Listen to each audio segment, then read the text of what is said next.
It was the first sort of newspaper that talked about what kids talked about, but in a non-condescending way. You know, at the time, Rolling Stone was really radical. I mean, it was considered kind of, you know, scary. Rolling Stone's a big magazine and a good magazine. I read it, and people I know did. So, if you order now, you get this phone.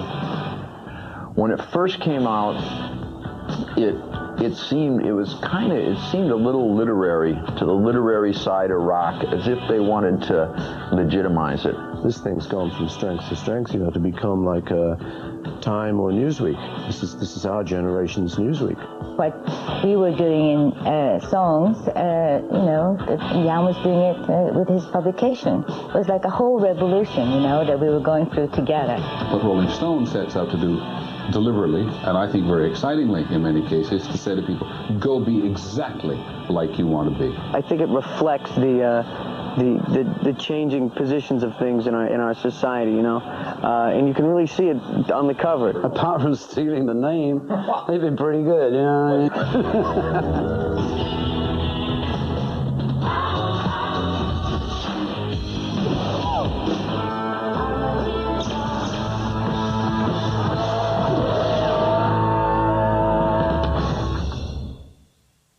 Hi, I'm Kurt Loder. 25 years ago, the first issue of a new bi-weekly, part newspaper, part magazine, hit the stands in San Francisco. It was called Rolling Stone, ostensibly after a song by bluesman Muddy Waters, and it featured a picture of John Lennon on its cover, along with an expose of financial mismanagement at the Monterey International Pop Festival, which had been held earlier that year during the so-called Summer of Love.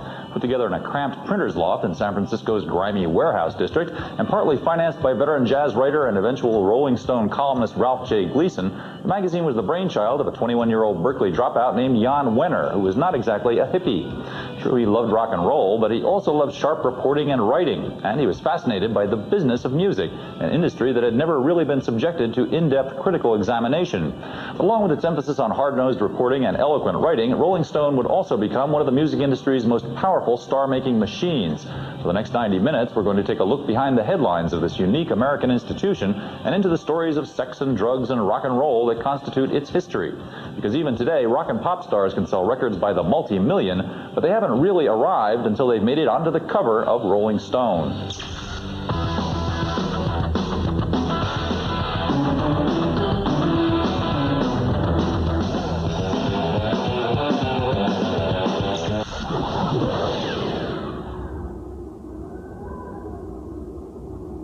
If you want to be on the cover of Rolling Stone and they ask you, do it. Don't be a sucker. And wear something nice, comb your hair, show up, and play along. It's a sign of really having made it, you know, to get on that cover. I mean, usually in a commercial sense, but not, you know, in a, you know, I don't know, there's a lot of significance to that cover, a lot of resonance. I think having to do with who's been on it, having to do with how good it's always looked, having to do with this great photographers doing it.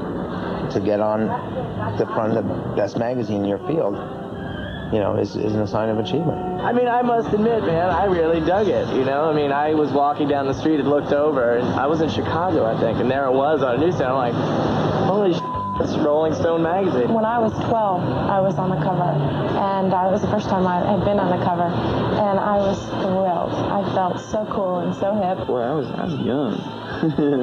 This is when I was young and good looking. Nothing. It was a terrible story and a great picture. Being a cover of Rolling Stone, you know, the old kiss of death, it's like, whoops, wait a minute. It's great. No, it isn't. It is. No, it isn't. Yeah, I cared. I mean, it was pretty flattering to even, you know, I'm one of the few guitar players that gets a cover. You know, it's always the lead singer, which was cool. And I got to get my snake in it. How come I wasn't on the cover? There you go. I was never. No, Richie's never on the cover of Rolling Stone. They'll usually focus on the lead singer, and you know that's a fact of life. You know, rocks are hard, water's wet. I remember very well that they told me that they couldn't put 5 guys on the cover. I remember that exactly was how they sold it to us. Can't put 5 guys on the cover, and then we saw like Paul Simon and 12 guys on the cover. Then you know. Right after that, we went, uh-huh. You know, being on the cover, it's a big deal. I mean, hell, there's a song about it, you know. I mean, if anyone remembers Dr. Hook these days. There was a song called On the Cover of a Rolling Stone. Do you remember that?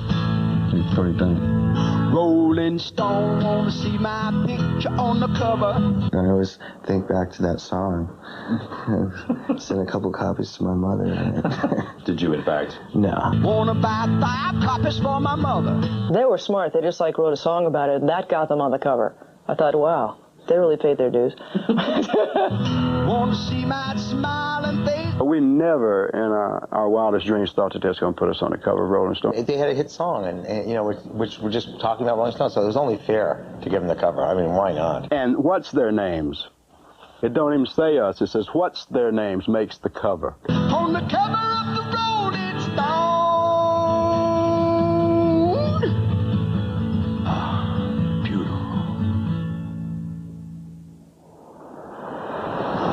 Rolling Stone attracted a new breed of music-oriented reporter, intelligent fans with serious questions about rock music and its history and its importance in American culture. In most cases, Rolling Stone writers were about the same age as the musicians they were covering, and the fruits of their lengthier interactions, extended taped conversations that took place over the course of days, weeks, or even months, were edited into one of the magazine's most revealing features, a forum in which Elton John could reveal his bisexuality, Axl Rose could discuss his abused childhood, Eric Clapton could mourn the death of his son, and John Lennon could bid a bitter farewell to the just disbanded Beatles. This forum was the Rolling Stone Interview. All artists have fucking big egos, whether they like to admit it or not. And when a new artist came into the group, there was never allowed. I would have expanded the Beatles, broken the myth, and stopped being God. But it didn't work. And Yoko was naive. She came in, they would expect to perform with them like you would with any group. She was jamming, you know. But there'd be a sort of coldness about it. So. I mean, when I decided to leave the group, that's when I decided, you know, that I could no longer artistically get anything out of the Beatles, and here was somebody that could turn me on to a million things. John gave me the interview called Lennon Remembers, which was the first time ever that any of the Beatles had really spoken about what it was really like to be in the Beatles. And the Lennon Remembers stuff, yeah, there were just a couple of little things. I think probably I remember it more the hurt than anything. You know, you don't remember the good bits. You just remember where they're slagging you off. And John was in slagging off mode at that moment. It was just an ego game, you know. Paul wanted, even at one time, he wanted an extra vote on a voting trust, but that was the same as like the 4 of us at a table, but Paul has 2 votes. I mean, something was going on that Paul thought he was the Beatles. And he never was, you know. Never, never. None of us were the Beatles. 4 of us were. The thing that impressed me about Rolling Stone, the first article they did on U2, they checked the spellings.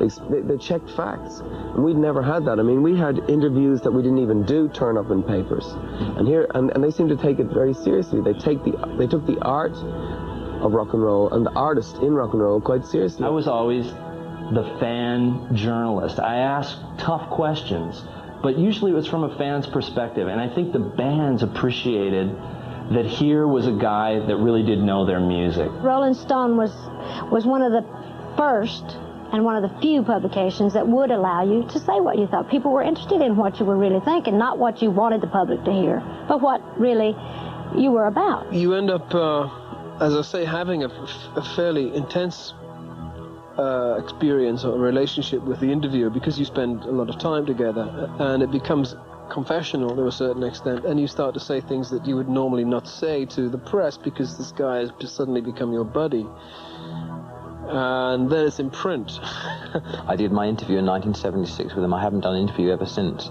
when I said I was bisexual, and the interview that they printed was verbatim to how I said it.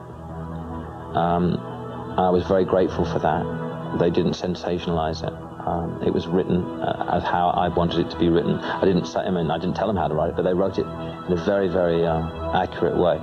They twisted what I said around, and they only focused on certain things. Definitely the relationship between Axl and I, who they always are trying to make a real negative issue out of, which is not like that at all. And when that came out, there were certain things in there that I said that were true, but in the context of the conversation, they would have read completely different than the way the guy edited the whole thing. I was pissed off because I was like, you know, this is why I don't like getting involved with this kind of stuff, because I don't like being misrepresented and having a hit so close to home. They're always trying to nudge nudge you into saying something else, and it's very hard to sort of get the ball and say what you want to say. If they have something on their mind, and there's someone they know a little bit or they feel like that person is listening, Axl will tell that journalist what he told them. Kim Neely, I believe, did that interview. And that was just an amazing example. With the world clamoring to hear how Axl Rose thinks, here was someone with a quiet question at the right time, with an unobtrusive tape recorder, and it all comes out. You kind of send off signals to other people, and I think I might be less intimidating, and also because I'm a woman, and people kind of, I'm not as threatening. I've always found the interview situation a fairly good sport. It was always a fairly interesting relationship, particularly with people who are at first a little hostile, maybe, or adopting a hostile stance, if you like. It's kind of a game. When we return, the Red Hot Chili Peppers get naked.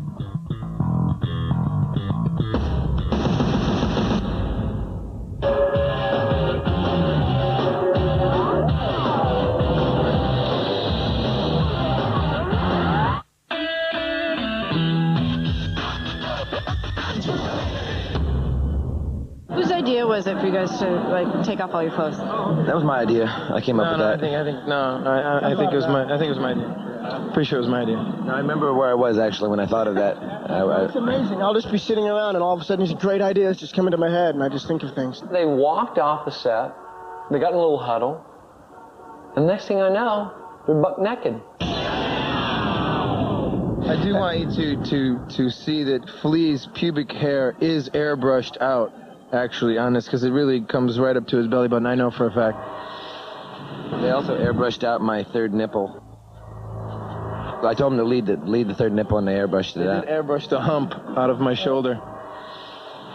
One other thing that actually upsets all of us greatly is that the reason that we got on this cover is because we have a hit record, Blood Sugar Sex Magic, sold a lot of copies, and John Frusciante had a really huge deal to that and contributed, creatively a huge amount, and they took the liberty to take him off the cover, which really upsets us because, I mean, not that it matters, media is media, but it is a sort of a pinnacle for a rock and roll band to be on the cover of Rolling Stone, and for them not to take him off was lame. I had done a lot of work on this story, interviewed everybody, did lots of research, really made an attempt to tell their story like it hadn't really been told before. And literally, as this thing was in the final throes of going to the printers, I find out that John had quit, which was a problem because he factored into the story, he was in all the pictures, and we did run the risk of looking like we were behind the 8 ball,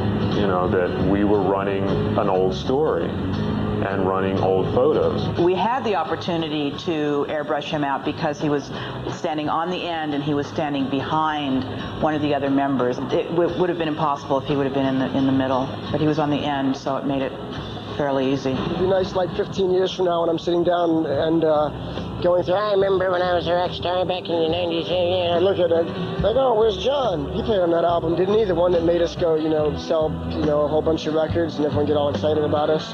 So it was an unfair thing, but, he had to leave the band because he had to leave, and he's happier now, and, I love the guy.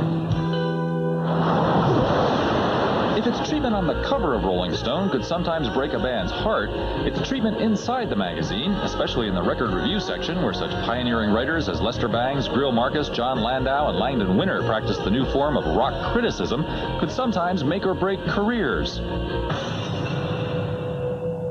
I wrote sort of a mixed review of, I think, The Unforgettable Fire. Yeah, I remember that.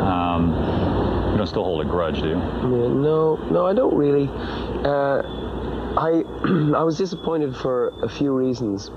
The main reason I was disappointed in your review of The Unforgettable Fire was I felt that it was a new step that we'd taken, and I felt that there's an environment out of which music grows, and I was worried at that time in America that things were very conservative, and that if you took a risk that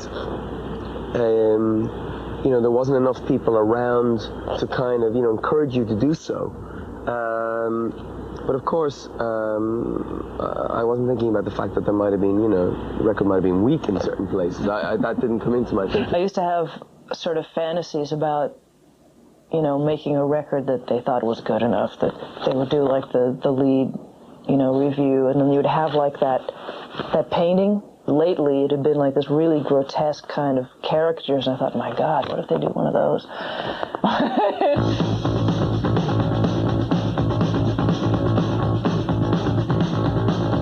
I think Rolling Stone ruined rock and roll. Rock and roll used to be kind of innocent. Everybody just played music and either bought a record and loved it or didn't. And then people started writing about it. I can't imagine putting that down on a job application, A reviewer of music and an analyzer of, something as spiritual and from the heart as music. We'll put assassin. How does Isaac hit those sissy notes? That's the question this reviewer would like to have answered. I think the review section is something that's important for people who are interested in ideas. They seem to be trying to understand what the artist was trying to say himself and how the artist was saying it. And that's what the reviews are about. If nothing else, maybe someone will read a story I've written or read a review and just be interested enough to maybe check an artist out. What we can do is get a debate going or get some kind of vibe going on an artist. We always felt if we got a good review in Rolling Stone, it would be the kiss of death, And we got lots of bad ones, so it worked. I mean, there were critics bands and there were popular bands, and there's a difference, but it's not the kiss of death. That's absurd. I just got to the point where I just don't pay attention anymore and I don't read them. That way I'm safe. I think that if you're in a band, you might be arrogant enough to say, well, I don't read the reviews, but obviously the big magazines, Rolling Stone in particular, it's really important that you get a good review. I mean, no one wants to look in Rolling Stone and be totally slagged. I think by and large, on balance, they've been pretty good, pretty accurate. They're serious, trying to take the music as music rather than the music as image. Every interview we got, it was the Stones rip-off, the Lips, the Joe and Keith, our sound. You just listen to the music, it doesn't sound like the Stones at all. The Stones are the ones that did it biggest and loudest first. So, anybody else that kind of fits that mold is going to get that stamp. There was never really anything good, yet we were selling millions of albums. Generally, if you trash something and it goes on to sell millions of records, you just feel like you're right and everybody else is wrong. That's the easy part. The hard part is when you trash something and whether or not it sells millions of records, you're listening to it 6 months later and realizing you really screwed up. It depends on the day he's having and how he listens to it, and what kind of music he's based in. It's amazing how easy it is to say something dumb sitting behind a typewriter by yourself in a room. This is punk music, cruising for burger music. This is a third-rate, quiet riot record. I always remember Exile on Main Street being slated. What a terrible racket. And then later on, as the years went by, it was always sort of quoted as being one of the sort of classic Stones albums. Prove me wrong. That's part of the challenge. Let the people come out and say, hey, you screwed up here. This is what's really going down and this is what we're really into. And maybe I'll change my mind. Maybe I won't. But it's all dialogue. It's not like I'm right and they're wrong and they're right and I'm wrong. We're all right. When you really get down to it, we're all correct. When we return, twin bummers, Charles Manson and Altamont.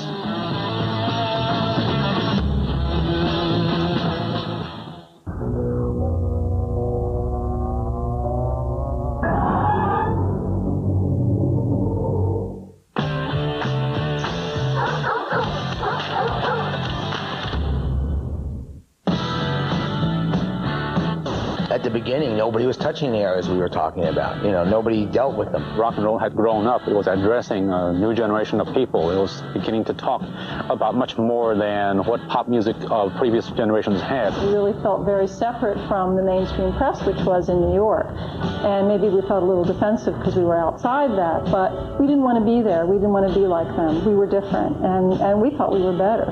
We really had an attitude. The absolute disdain for the concept of objective journalism, which Rolling Stone, its writers and its editors had, is the greatest contribution we could possibly have made to the First Amendment. Part of what Rolling Stone was, that made it so wonderful, was a open, articulated, respected, big league voice for that differentness. People would hold Rolling Stone writers as though they were liars or didn't know what a true story was. Initially, of course, they learned to eat their words.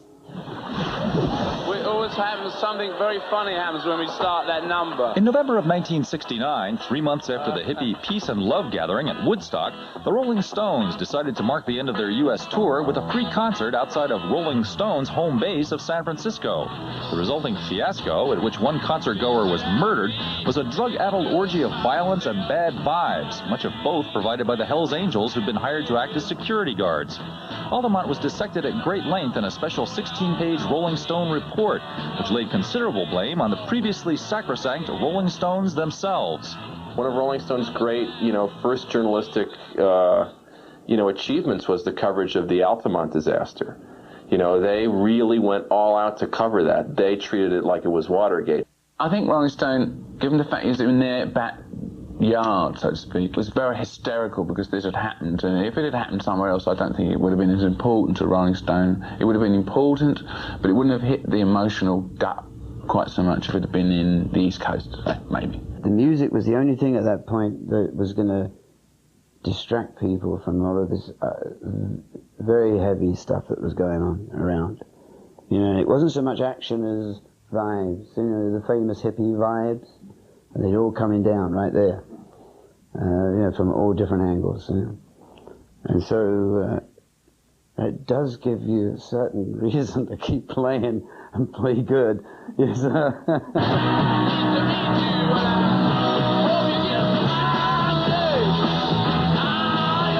They kind of really reacted, the Rolling Stone writers, very violently against the Rolling Stones, the group. Played as good as we could, try to cool it as much as we could, and then you go to the touch wood and hope for the best, and get out of there like you guys got out of Vietnam, hanging from helicopters, Ooh, baby. Hey, nothing like a murder.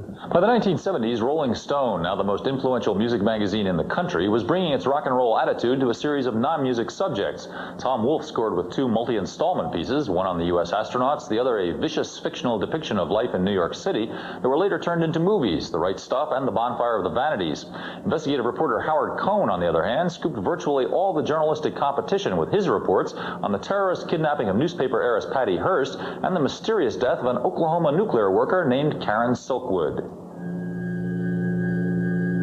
The Rolling Stone piece that came out in March of 1975 was one of the first major pieces that really went into the Karen Silkwood story in depth, humanized the story, explained to people how this one woman decided to stand up to this huge corporation. A woman working at a nuclear factory who alleged that there were irregularities going on there, maybe fraud, maybe criminal actions going on, was taking all this information, gathered it up, set of documents, taking it to a New York Times reporter, and on her way to the rendezvous, she's killed in a car crash. A car runs off the road mysteriously, and there's evidence that it wasn't just an accident. A week prior to when she said she was ready, with the documentation,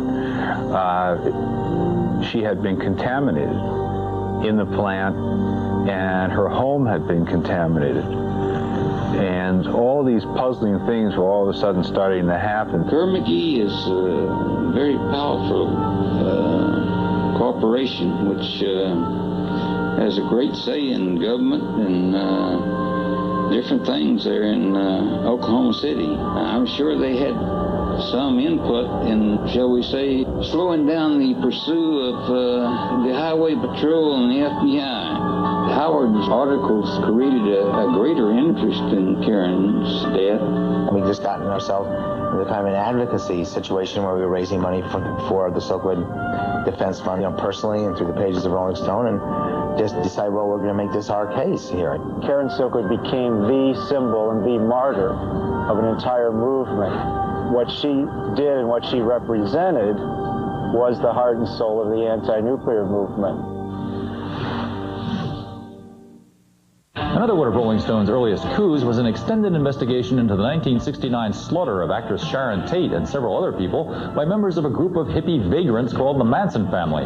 This artfully written piece by reporters David Felton and David Dalton included an interview with the just arrested Charles Manson himself. They called it the most dangerous man in the world.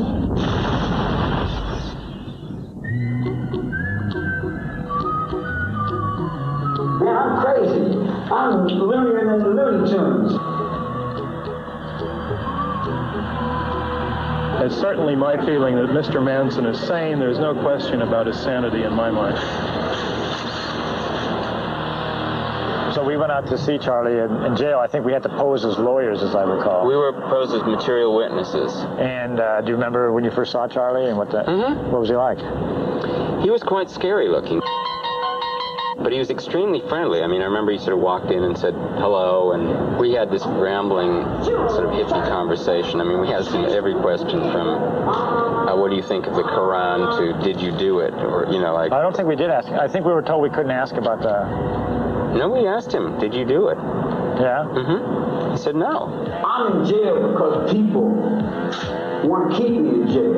It ain't got nothing to do with the law. I thought he was innocent, and I thought your attitude, which was that he is a complete psycho, which turned out to be somewhat closer to the case than mine, but, you know, I thought it was a total betrayal. He was this hippie, you know, who was doing nothing wrong, and, you know, he'd been railroaded. Well, did you change your mind at some point?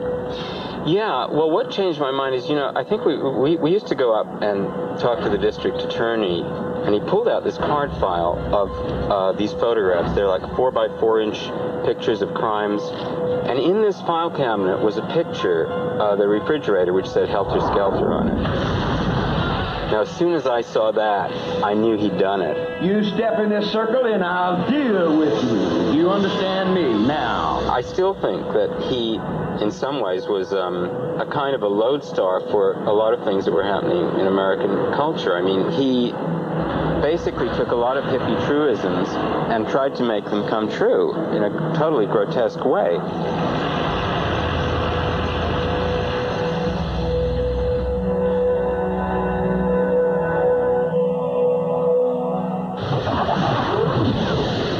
When we return, Aerosmith strikes a pose.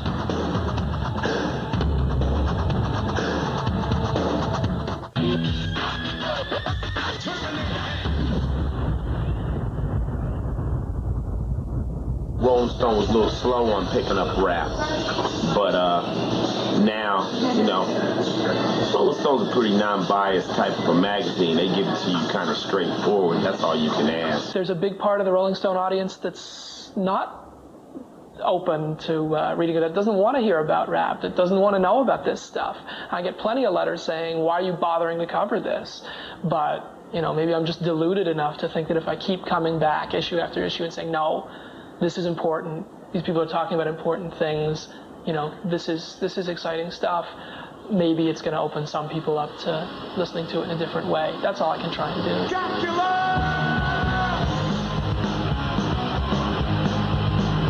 The inside picture was originally the cover, and then once we got him into the police uniform, and this is the art department's idea, the interesting positioning of the pictures is you have Ice-T as something he's not, but putting himself in the shoes of somebody and feeling that power. You know, I think that's what the uniform's all about, and then opening up and seeing what he really is. Being on the cover of magazines, I don't know, I think that's a kind of a vain type thing. You I always want to be on the cover of this or that, you know. I've been on enough covers. Probably after it's done and they have that yearly end and they show all the covers, I'll be glad I was on the cover. Tonight we get even.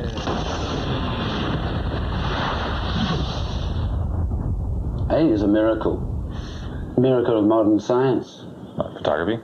Photography, and the fact that it works on me. I always feel like an idiot when I'm taking pictures, you know. I don't really like to pose. Sure. That was a lesson to me. It was one of those photo sessions where they go, oh, we're never going to use it, but try on those clown shoes. Really? Rod Stewart tried them on. Go on, try them on. Try on the clown shoes. You got it? All right, so long, Chris.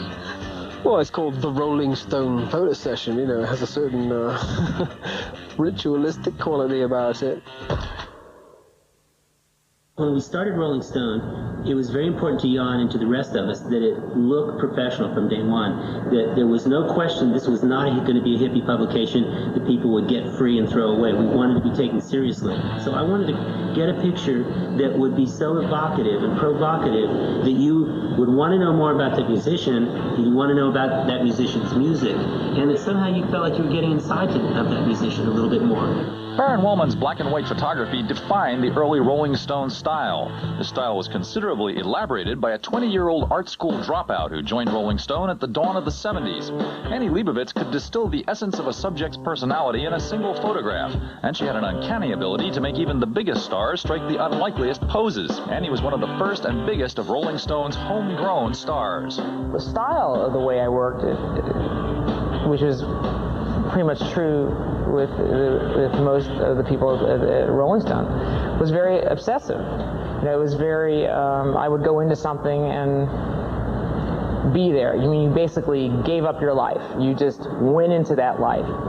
I know Annie Leibovitz had an amazing thing that she said in a speech she gave accepting some prestigious photo award. And she said, I used to always believe that my life could never be as exciting as the people that I went on the road with. One felt that it was important to be part of whatever was going on, you know, to record it better, you know, to photograph it better, to understand it better. Annie Leibovitz discovered that some of her most arresting images originated with really dopey ideas, like painting the Blues Brothers blue, or burying Bette Midler, the star of a movie called The Rose, in a bed of roses. Or in 1982, painting Steve Martin to match a background painting by artist Franz Klein. The stupider it is, Leibovitz said, the better it looks. There's a lot of common sense to it. Basically, what I was talking about is something like painting the Blues Brothers blue. An idea like that sounds stupid, when it's translated to something visual, it has a different life. If you say it, and sometimes I'm reluctant to even tell people my ideas before we actually meet, because if you think about it overnight, any idea sounds stupid. There's so many ways to photograph something, so many interpretations, but there's something about a photograph that can intrigue you, you can put it away and you want to see it again. Trying to show energy within a still frame, and that's almost impossible. The best thing about a photograph is it's immediate. That's the best thing. A good photograph has immediacy and then has a definite underlying current, so that it should hook you right away. And it's up to the viewer to take it further if he wants to take it further. Albert Watson says this photo defines the spirit, the essence of rock and roll life. What do you think about that? It did that day.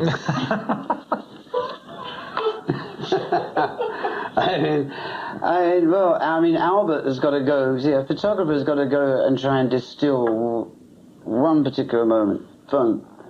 And it's got to mean a myriad of things, right? And it has to him and it has to other people. So maybe he's right.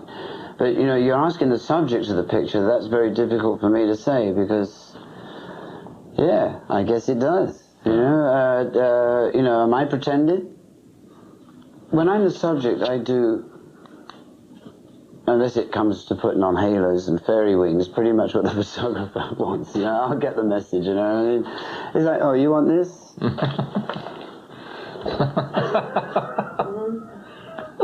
So you can just pull this out, sort of out of your... Well, it's because there's a lot of me, right? I mean, it's not difficult. All I'm doing is killing myself smoking. I do more, I go through 2 packs on photograph sessions. Maybe under my own, maybe half a pack a day. I don't, you know, they're killing me, these photographers. What am I supposed to say nice about them? They're killing me, you know?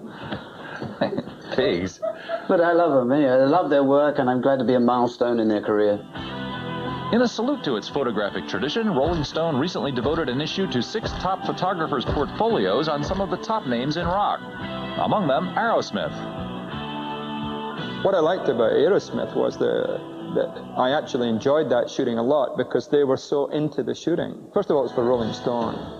So I think they viewed it as being important, I viewed it as being important, and they were in an important looking studio. So the initial idea was to do Stephen and Joe together, because it was going to be a single page, so therefore obviously the two of them had to be together. It started off, we had Stephen and Joe together on the backdrop, and they both looked great, and we shot quite a bit of film, but the thing was that they were both such strong characters that I was looking at them and they were sort of like canceling out each other. I mean, they wanted to move or they wanted to pose, and they seemed like the space that they were in, they needed to break out of that space. And, I suggested to Albert that maybe we do individuals, and as soon as we did that, everything started happening. Once they suddenly got their own space and they became the center, the sole center of attraction, then they, of course, loosened up. So even although Joe's here still in a still position, here he's in a still position, in a sense, you feel more from him in these singles. He's more set, and he's got the weight behind Aerosmith, whereas you can feel, obviously, from Stephen the electricity. I was trying to hold on to something that was still a portrait, rather than it looking like your typical Steven Tyler shot. So, and he was tremendously helpful in that, since he was obviously a lot more aware of what he'd done in previous shoots than I was. Yeah. So he was trying to give me something new in that, and he certainly did. It stems from the day after or the week after going, why didn't I do that? It's then that you realize every thought and idea I have, I'm going to do it. And I'm going to take the risk of them using the one that I hate. But the chances are, if you try enough of them, something really nuts will come out of it. That says something about Aerosmith there. Yeah, these two together, But anyway, they were terrific. They were exaggerated, and they were funny, and they were nice.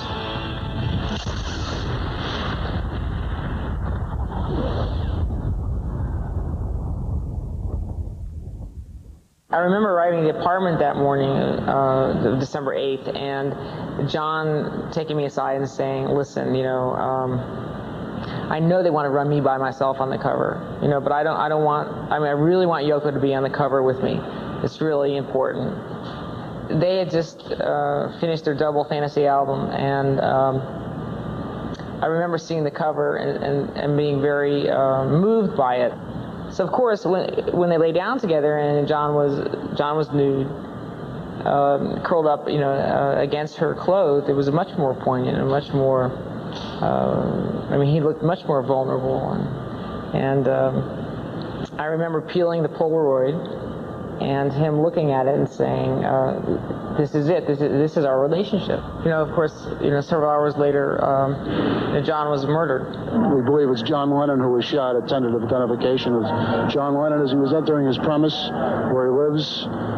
He was shot by an unknown, at this time, white male. Someone that resembled John's description was taken into Roosevelt Hospital. So I went to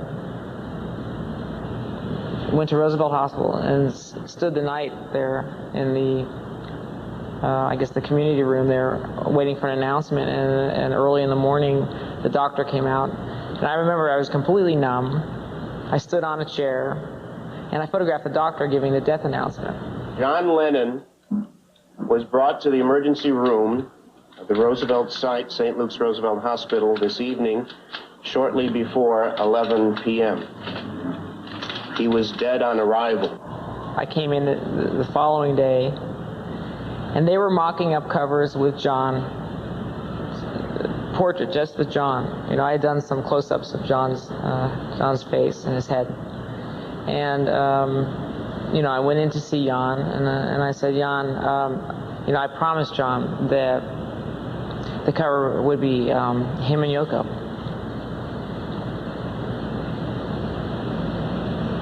And Jan backed me up. I said it was the last promise. Still, you can talk about this picture over and over and over again, but it's very emotional still.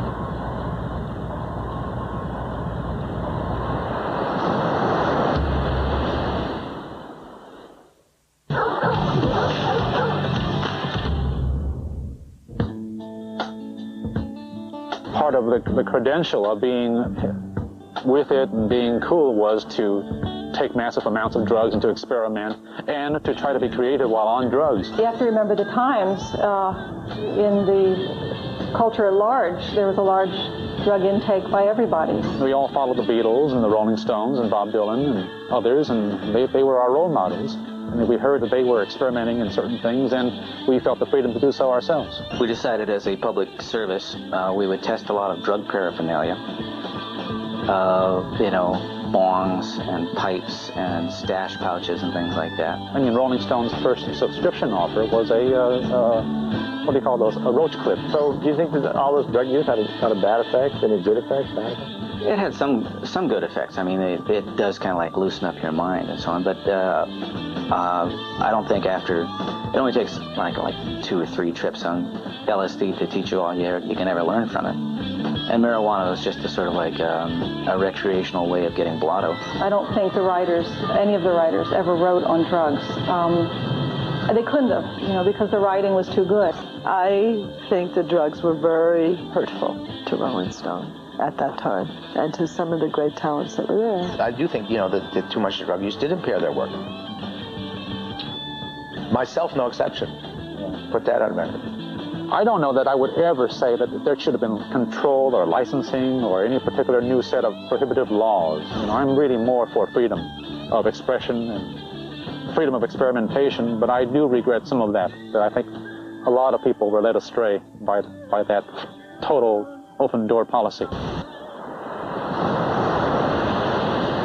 We were somewhere around Barstow on the edge of the desert when the drugs began to take hold. This opened one of the most famous and influential pieces ever published in Rolling Stone, Hunter S. Thompson's book-length 2-part 1971 screed, Fear and Loathing in Las Vegas. Thompson's drug and booze-fueled enthusiasm for gonzo journalism, putting himself at the center of the unlikeliest scenes, even political campaigns, and sometimes simply making things up when reality failed to be totally compelling, made him a living legend among practitioners of what was called the new journalism. Over the years, Thompson's relationship with Jan Wenner, the man who's called upon to sign off on his often outlandish expense accounts, has remained somewhat edgy, as Thompson's old staff editor David Felton discovered when he went to beard the man in his fabled firearm-stocked lair in Woody Creek, Colorado.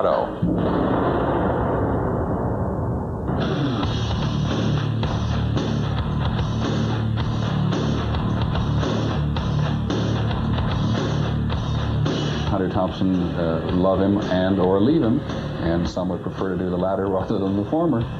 He's an American institution, in large measure thanks to the magazine. But that's how I got turned on to Rolling Stone, was through Hunter Thompson.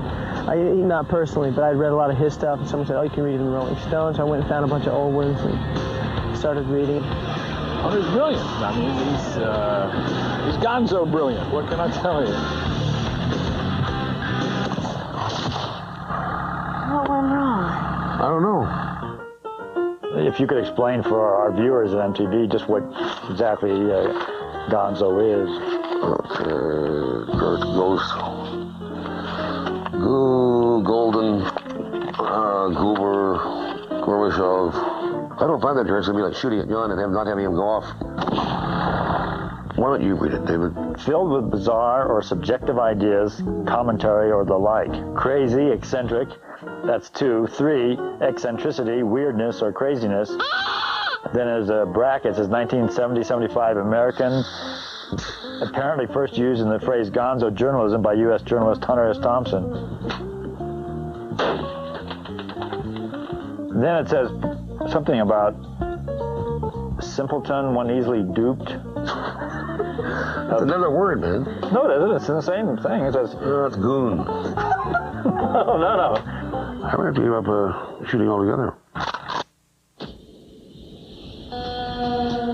I was in the Watergate bar the night of the break-in in 72, and I missed the tape on the doors, haunted me for years. Nixon was dishonest in his genes. He was born crooked. Well, I'm not a crook. He left the White House bitching about some kind of liberal conspiracy. People out to get him. Well, he was right, by God. I was one of them. And I was very proud of it. I still am. We got that man there. We got booted him out of the White House.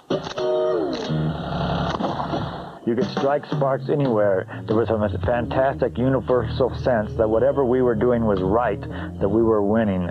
And that, I think, was the handle, that sense of inevitable victory over the forces of old and evil. Not in any mean or military sense. We didn't need that. Our energy would simply prevail. There was no point in fighting on our side or theirs. We had all the momentum. We were riding the crest of a high and beautiful wave. Pretty good, huh? Yeah, that's good. Thank you. You had fun in those days. You did have a lot of fun, and I think you were able to get away with a lot because your reputation preceded you, but I was honest, David. I was honest. Oh, I was good at my work, and I was honest. I tried hard. And you played hard, too. Yes, yes.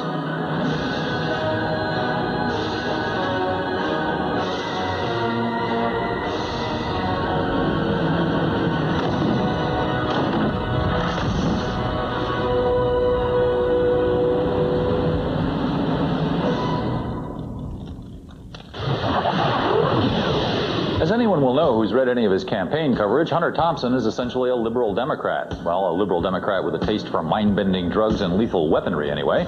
But despite that, and the presence of liberal political columnist William Grider, Rolling Stone today can't be dismissed as simply a mouthpiece for liberal platitudes. Tom Wolfe, who's written some celebrated works for Rolling Stone, is something of a conservative, and humorist P.J. O'Rourke, another of the magazine's political correspondents, is an actual card-carrying Republican. Put them all together, and you've got some very unpredictable political coverage.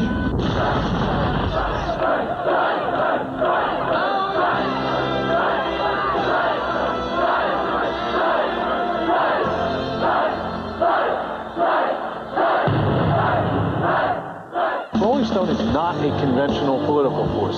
It's an unconventional political force that the power of which comes from an amazing mix of things. I think what Rolling Stone does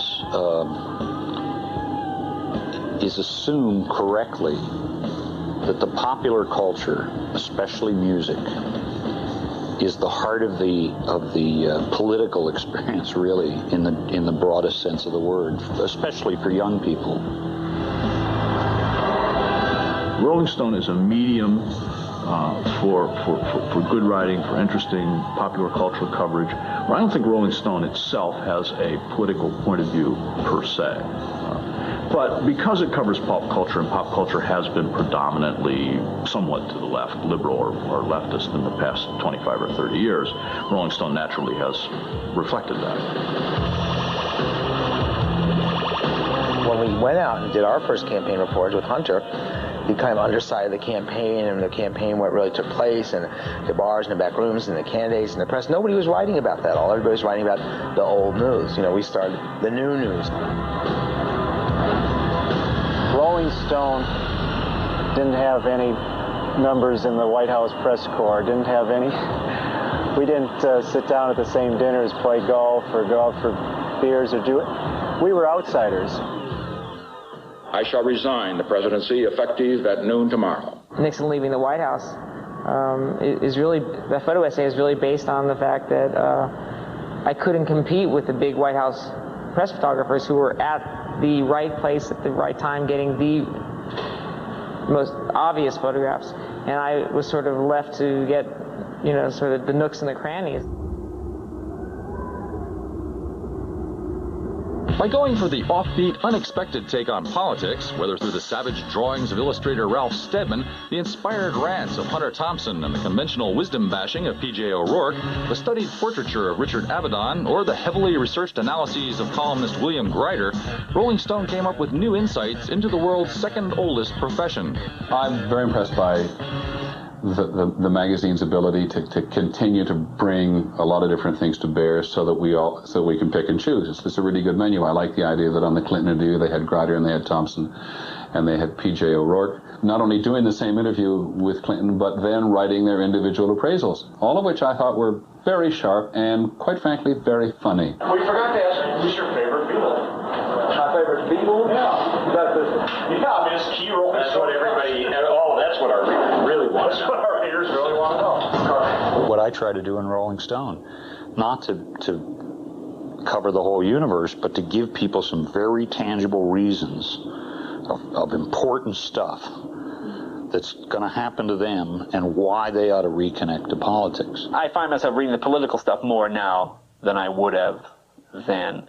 I'm not real interested in, some roadie party after the Metallica convention. I try to, I'm not really interested in what happened with Slash, But, you try to find out what, if it's in there for a reason. It's probably because they still have the knack of being just a little bit ahead of the sort of cultural phenomenon.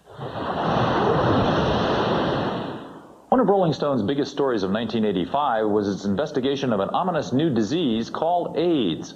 This was not a popular journalistic subject at the time, too dark and depressing. But Rolling Stone nevertheless allowed writer David Black to take a full year to research this groundbreaking piece. AIDS has struck only a reported 1,500 people, but it has killed almost 600 of them, and as yet no one with AIDS has been cured. I'm not quite sure what it was that made the editors think that AIDS was going to be a big story. They certainly picked up on AIDS being a big story before a lot of other places did. The people who I interviewed for the article who I thought were heroes, one was Larry Kramer, one was Michael Callan. When I got my diagnosis in the summer of '82, I was told that I could expect to be dead in 6 months. The effect of being told that I was immune deficient was devastating. I called my parents and said, I'm going to die. There was a large portion of the gay community who felt that these people were not heroes, especially Larry Kramer, because Larry was calling a lot of attention to the subject, and they felt that could be dangerous for the gay community. David wrote a wonderful story. It was an exceedingly important story. It got enormous attention around the world. It was then published as a book. So yes, I was grateful to Rolling Stone, and they certainly shamed most of the other publications. If you wanted to make one remarkable point about what David wrote about, and today, is that very little has changed. All of the scandals that he wrote about still exist in one manner or another. Nothing has worked. When we return, Rolling Stone goes Hollywood, and David Cassidy's career goes down the tubes.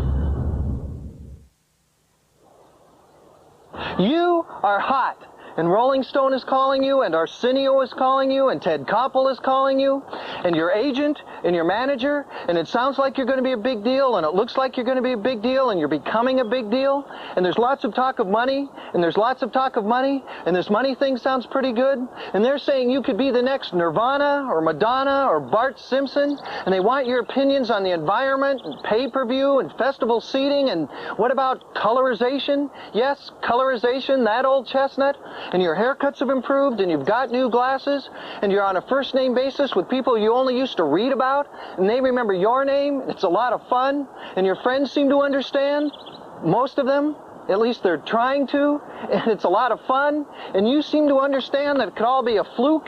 There's nothing inherently important about you. Maybe you were at the right place at the right time, nothing more. You seem to understand this. You seem to be willing to go with the flow. You seem like the type of person who won't feed into the machine just because it's there and that's what it's for and everybody does it. And when the time comes, maybe you'll even demonstrate a certain sense of perspective and just return to your apartment, your car, your dog, ride the crest of the wave back into your garage, forget about the infomercials and the nostalgia tours, shake hands with Jan Wenner, splash some fresh water on your face, because before you were hot, you were not.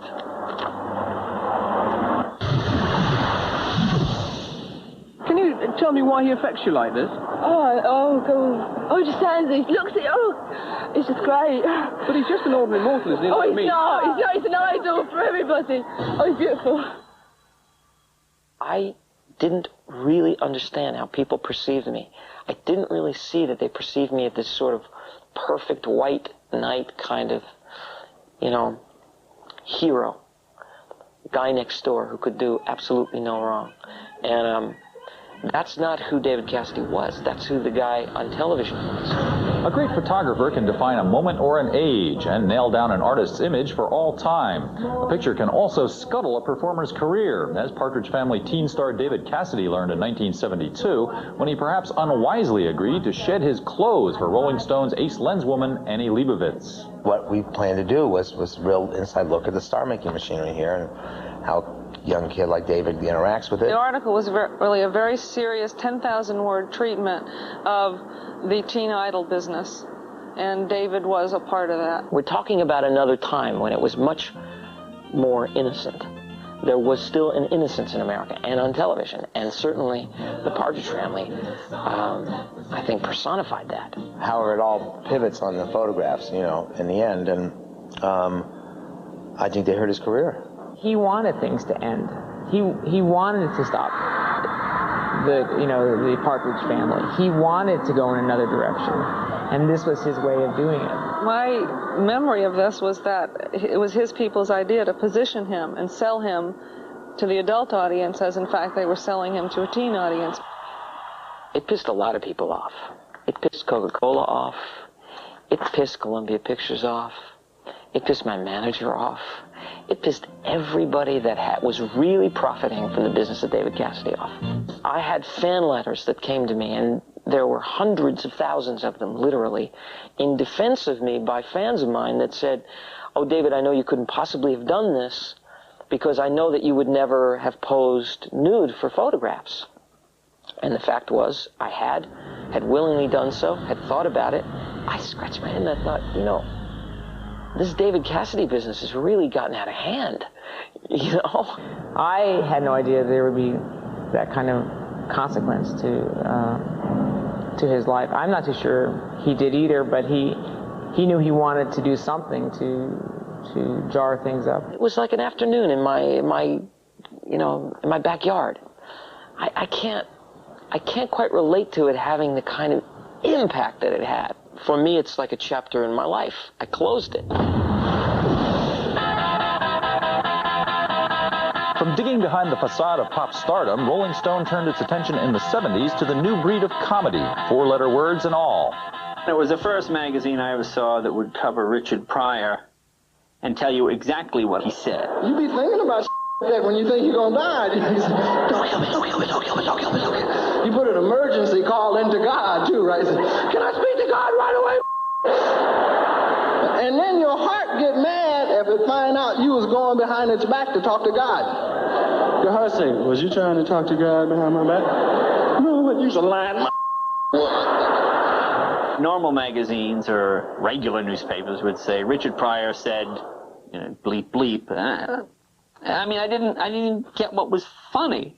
And it wasn't until Rolling Stone would say exactly what he said with the exclamation point and italicized. I mean, the actual sort of obscenity. I done died and wound up in the wrong And people of our generation and sort of our mix and the rock and roll crowd started doing comedy, you know,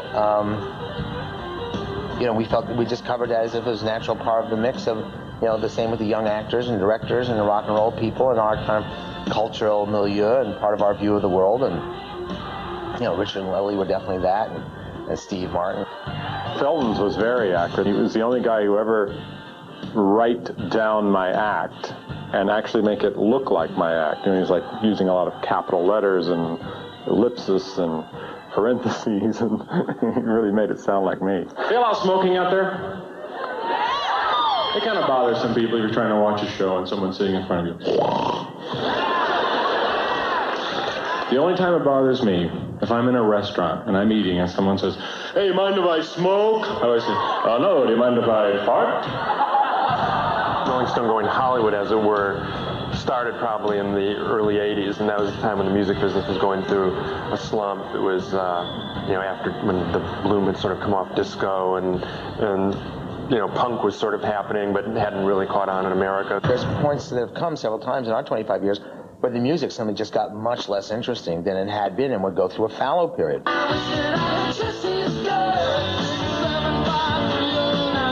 That same time was like the glory days of movies in modern times. All of a sudden, you know, Coppola, Lucas, Spielberg, and a bunch of others all of a sudden started making movies, you know. I mean, great, movies were starting to come out, and a new crop of actors, and as well as directors and actresses, and so we just sort of gravitated towards that. It meant a lot to me at a point in my life, particularly in sort of a crossover, that a music-orientated magazine would recognize or acknowledge you in the film business. I didn't really think of Rolling Stone as a rock magazine. I thought of it as a sort of a hip magazine that was about what was going on in all the different media. It's like, what art form at a given time is producing the hippest people in the culture? Most of the time that's going to be music. Occasionally it's going to be TV, and sometimes it's going to be movies. And Rolling Stone follows that. Simply, that's where the news was. I mean, that's where the action was in culture.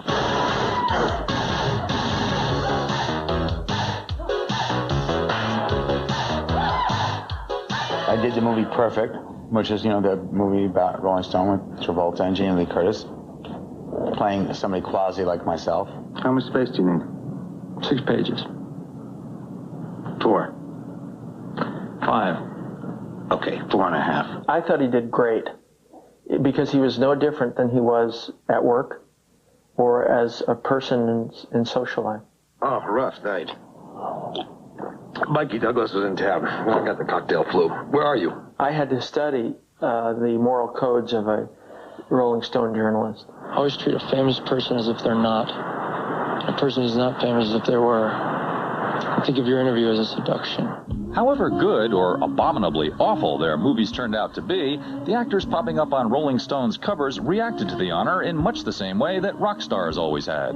The only covers I think that I've got framed are my Rolling Stone covers. When they approached us about doing the cover of Rolling Stone, I of course said, yep, let's go, yep. I mean, they just said Rolling Stone cover. I was there already. I was waiting at the studio for everybody else. I remember being very uncomfortable in that position.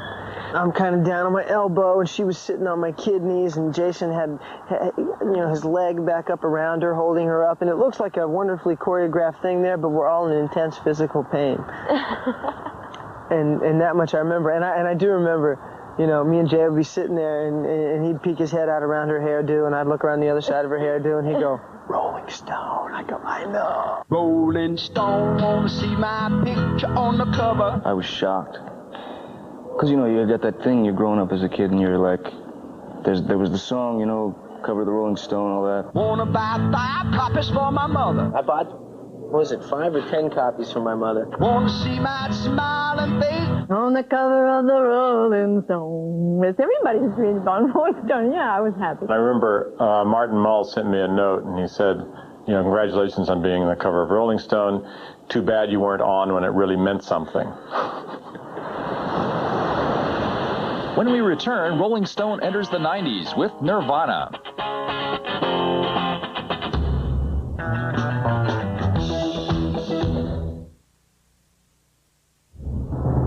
In 1981, a new player appeared on the music scene, a 24-hour music video channel called MTV. Critics, and Rolling Stone was among them, charged that MTV was a sellout of rock and roll's rebellious origins, that the channel played too many dim-wit British haircut bands and little, if any, black music. MTV has evolved over the years, and so to some extent has Rolling Stone's attitude toward it.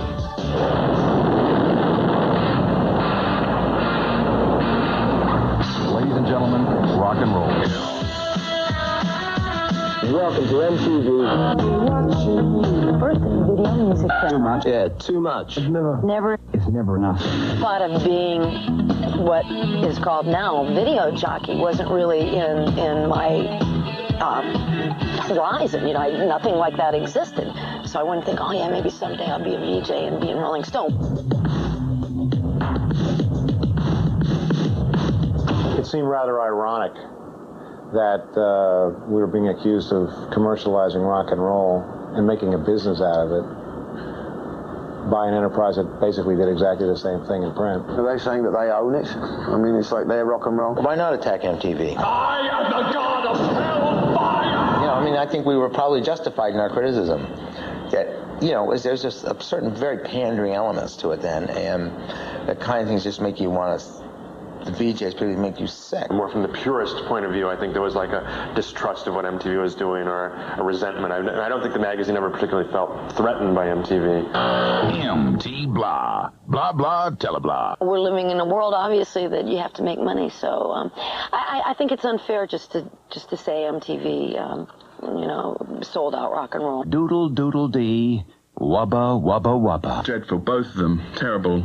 Let's get rid of both of them. When the revolution comes, they'll be the first to go. After 25 years, Rolling Stone is now a part of the media establishment against which it once rebelled.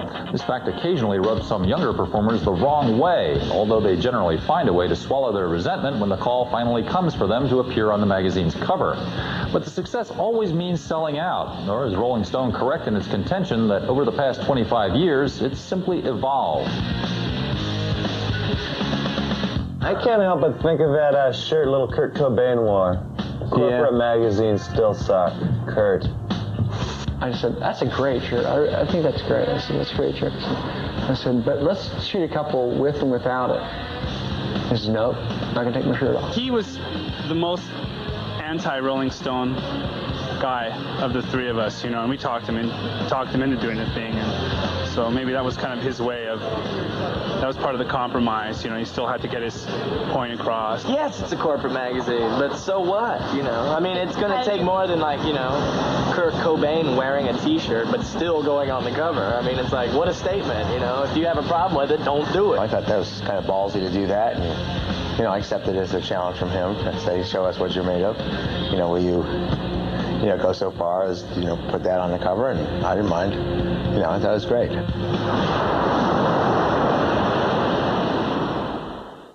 Jan came over one day and said, how about a magazine like the Melody Maker, the New Musical Express, but an American one that would be different and better, that would cover not just the records and the music, but would cover the whole culture. And instantly, that was the idea. As soon as he said it, we said, you know, we both agreed it was a hell of an idea. And that was it. Rock culture and what we cover has entered the mainstream. I mean, the mainstream has moved towards it, just as it's moved towards the mainstream. And now we are right in the mainstream, American culture, American ideas, and what goes on here. What you see in Rolling Stone is a magazine. It began as a literature of the music and began very brilliantly, very fast. Rolling Stone is kind of like the village pump. And, you know, everybody reads it, and I think I feel the same as I feel about you too, that they almost have a duty to abuse their position and, you know, and just mess things up a bit. I think the magazine has changed, and I think a lot of critics of the magazine have damned it for its change, and damned your publisher as well, because those who thought he was pure in the 60s think he's not quite so pure in the 80s and in the 90s. And, you know, how can you still be as pure with rock and roll and run around a private jet? And made young women incredibly rich. A rags to riches tale. A typical American tale. He had this idea for Rolling Stone. It's a man with an idea. If you go out to your newsstand anywhere in the United States this week, you can see his idea. It's still there, so... You know, that's something. He really did something. I know what it is on Rolling Stone that's cool. It's on the back of Rolling Stone.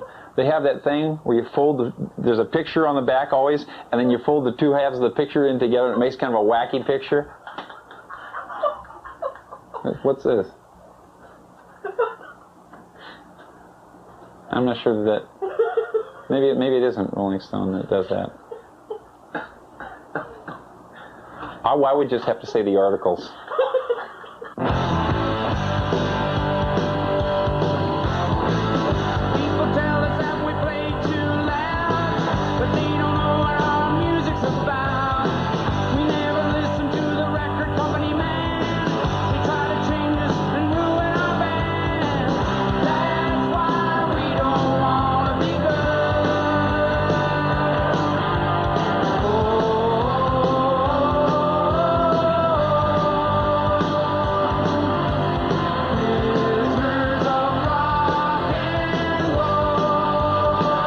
just like any other magazine, but I think it does a pretty good job, and it's pretty informative on a number of things, and I think it does a reasonably good job still on the music. And I wish they stopped doing all these anniversaries, though. That's the only thing. Thank you very much.